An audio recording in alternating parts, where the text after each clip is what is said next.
Welcome to my video on implications for professional learning for my course EDTC 640 by myself, Nicholas Andrews. For this assignment, we're asked to read a couple different sections of a report and review some standards and apply this to how we see the overall view of professional development. One of the first part of this was to look at our own district technology training plans. My own district technology training plan changed immensely from the information here. One of the biggest things that changed was my understanding that these professional developments and training should focus on 21st century skills and building those skills in teachers. This includes things like problem solving, creativity, innovation, collaboration, global awareness, critical thinking, research skills, and digital literacy. But training for teachers needs to be more than teaching the singular technology tools.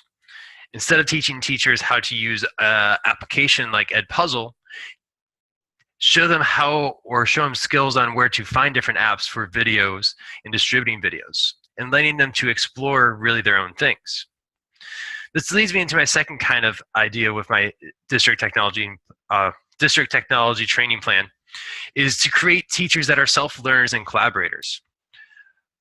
These teachers need to be supplied with professional development aimed at teaching the necessary skills that we're trying to instill in our students. That they should become self-learners. They will explore and experiment. So teachers need to be trained on how to explore technology, but also evaluating the educational value of that technology, and also seeing how do we implement technology into the classroom. And again, not just focusing on a singular technology or device or software or hardware, but on much broader skills that are adaptable to different situations. In my experience, when I have led professional development sessions, I have collaborated with the people learning from me and learn just as much from them. And I think that's the same thing we need to try to instill between facilitators and the learners in these professional developments. We also, I think, in my technology plan, really still want to use face-to-face, but kind of what I've been starting to develop is showing teachers how to design their own personal learning networks. That is a place where they can actually take maybe what I introduced them to, but go and start being a self-learner somewhere else and start exploring new tools and figuring out what will work for them. And also being part of their personalized learning networks so they can contact me with questions and we can bounce ideas back and forth and try to collaborate on a bigger goal for their classroom. Now, along with this discussion, we are asked to also talk about online professional development. It's not something that I've really considered before this, but it has some great ideals from these readings. One of the quotes I found was from the US Department of Education. Without a well-prepared and empowered teaching force, our country will not experience the full benefits of those investments for transformative learning. Referencing the idea of using technology to make learning different and more unique and personalized for students. And I really took this to heart that we have to redesign our professional development, and perhaps this would include online professional development. So my idea of this online professional development and the necessity of this would be to reinforce the 21st century skills and digital literacy skills. I know myself from experiencing online courses completely that I have never been so immersed in technology and using these. And by taking online courses, I have developed 21st century skills that I never knew I needed. And also learning how to interact with media such as video and audio and websites, all part of this idea of being literate in the digital world. Along with these online professional developments, they also reinforce the use of technology. Some teachers are still lacking and don't want to participate in technology, but perhaps being pushed slightly into the way of online professional developments, they'll start using things and understanding things better. And kind of just by this principle that the more you use it, the more you'll learn. And maybe the more willing they'll be to use technology or use something in their classroom. And I also think that using online professional development would give teachers ideas on how they could implement what they see from a professional development. For instance, if it's using videos, they might take that opportunity to use videos in their classroom with their students. Also, with the online professional development, it fosters collaboration, either on a local or global scale. That you could have people from all over the world attending the same online professional development and make connections that you never knew you could. This would allow teachers to build relationships and establish a stronger personalized learning network for themselves to use later on when looking at their own tools or own technology. We were also asked to discuss how technology can improve and enhance learning.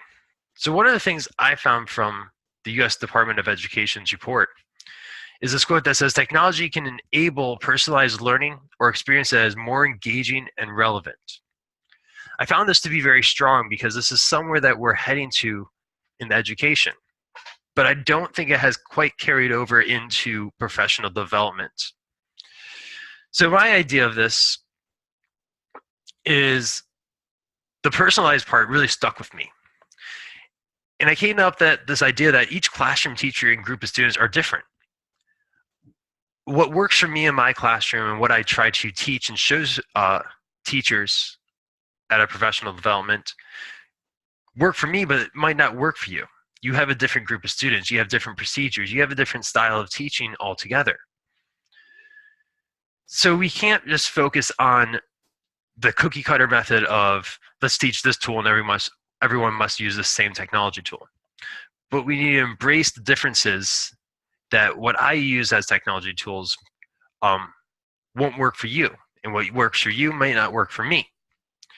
And teachers need to be able to personalize their learning and experiences to be prepared to use technology in their classroom.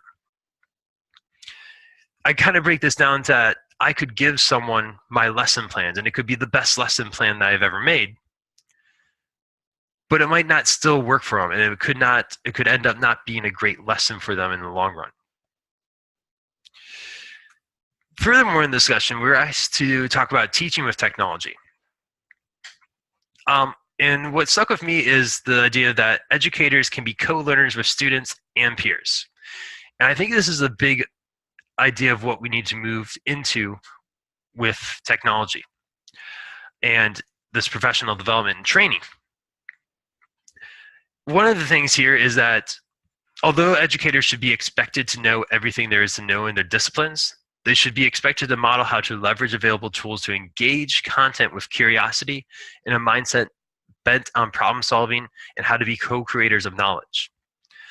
I think this is a great idea to involve in professional development and training for teachers, that we should be using each other as tools and resources and not just internet and reading or what I can come up with.